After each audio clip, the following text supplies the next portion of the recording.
Good afternoon. One of the great pleasures that I found in working for the Executive Council of Australian Jewry for some 8 years now has been the short stroll from my office to our printer room. Somehow I found that on each such journey of merely 3 or 4 meters, I would be waylaid, thrown off my course as if by a tempest, and drawn instead to the boxes of archives and ECAJ correspondence going back to the 1940s, tucked away on the other side of the office. And once there, I would discover Isi's file notes, which meticulously documented such things as meetings with the Palestinian representative in Canberra, Ali Kazak, and Nabil Shah, the senior Palestinian negotiator and an ex-prime minister, during which Isi told Kazak to pipe down after an emotional outburst by Kazak. Time would become inconsequential as I would sink deeper into the dust and splendour of Australian Jewish history. What was I meant to be doing? What had I printed and why? Who could say? Such matters became irrelevant as I would take my tuition from the contemporaneous observations and thoughts of a titan. Aside from learning from how Isi conducted himself in difficult meetings, how he advocated, how he pressed and charmed, I would return to my office with an acute awareness of how the issues Isi faced are more or less identical to those confronting the Australian Jewish community today. A day after I read the file note of Isi's meetings with the Palestinian representatives, the same Ali Kazak published an obscene piece on the ABC website in which he repeated precisely the same charges he levelled in the meeting with Isi: genocide, ethnic cleansing, and the rest. The more I was therefore able to understand this history, read about our failings and triumphs, the better equipped I would be to face the challenges of the present day. Dr Suzanne Rutland had already left her own mark on our community well before completing this monumental biography of Isi. Suzanne's writing on the early history of the Australian Jewish community, the great battle to liberate Soviet families like mine, and the trends and flashpoints in Australian anti-Semitism from the Fanny Redding case to the firebombing of synagogues during the First Gulf War, has not only provided invaluable resources to which I and many others frequently turn, she has enlightened our community and our society through her rigour and scholarship. But Suzanne's latest production, the fruit of 20 years of labour, nearly a life sentence of archival exploration, deep thinking and skillful writing, is her greatest contribution yet.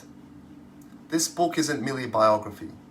It is a hugely ambitious work that tells the story of the post-war Australian Jewish community, indeed world Jewry, its defining battles, its friends and heroes, its egos and villains.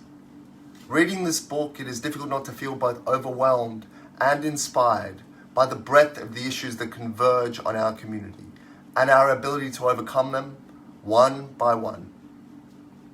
Suzanne tells this story with the skill and depth of a historian of the highest order and a fine writer who lets the hundreds of wonderful anecdotes and episodes unfold.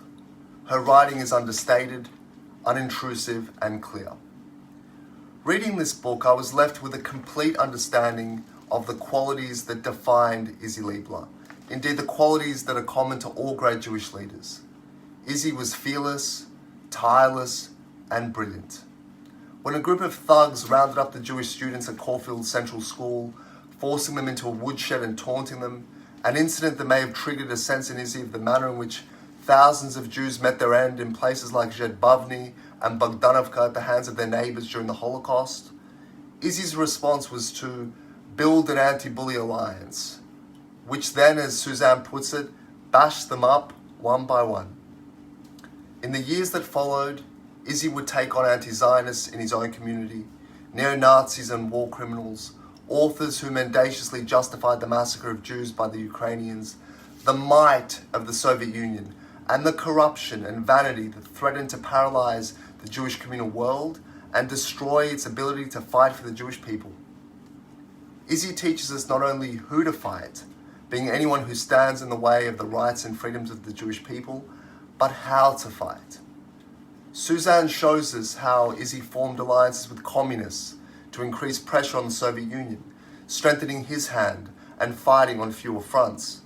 How he resented Nahum Goldman's private diplomacy, a throwback to Jewish intercession in medieval times, which often led to doom. Isi favoured a militant campaign to mobilise public opinion. He had no fear of standing up to revered figures when he felt they were wrong and something of significance was at stake. And he shows us the primacy of hard work, demonstrating his prodigious, ceaseless capacity to write, meet, contemplate, travel, and organise in order to achieve his aims. In this regard, Isi was the successor of leaders like Herzl and Weizmann and the inspiration to the current generation of Jewish leaders who never say they're too busy and simply outwork their opponents. Suzanne asked me to say something about my relationship with Isi. I only wish that relationship were greater. But over my years at the ECAJ, I had many communications with Isi.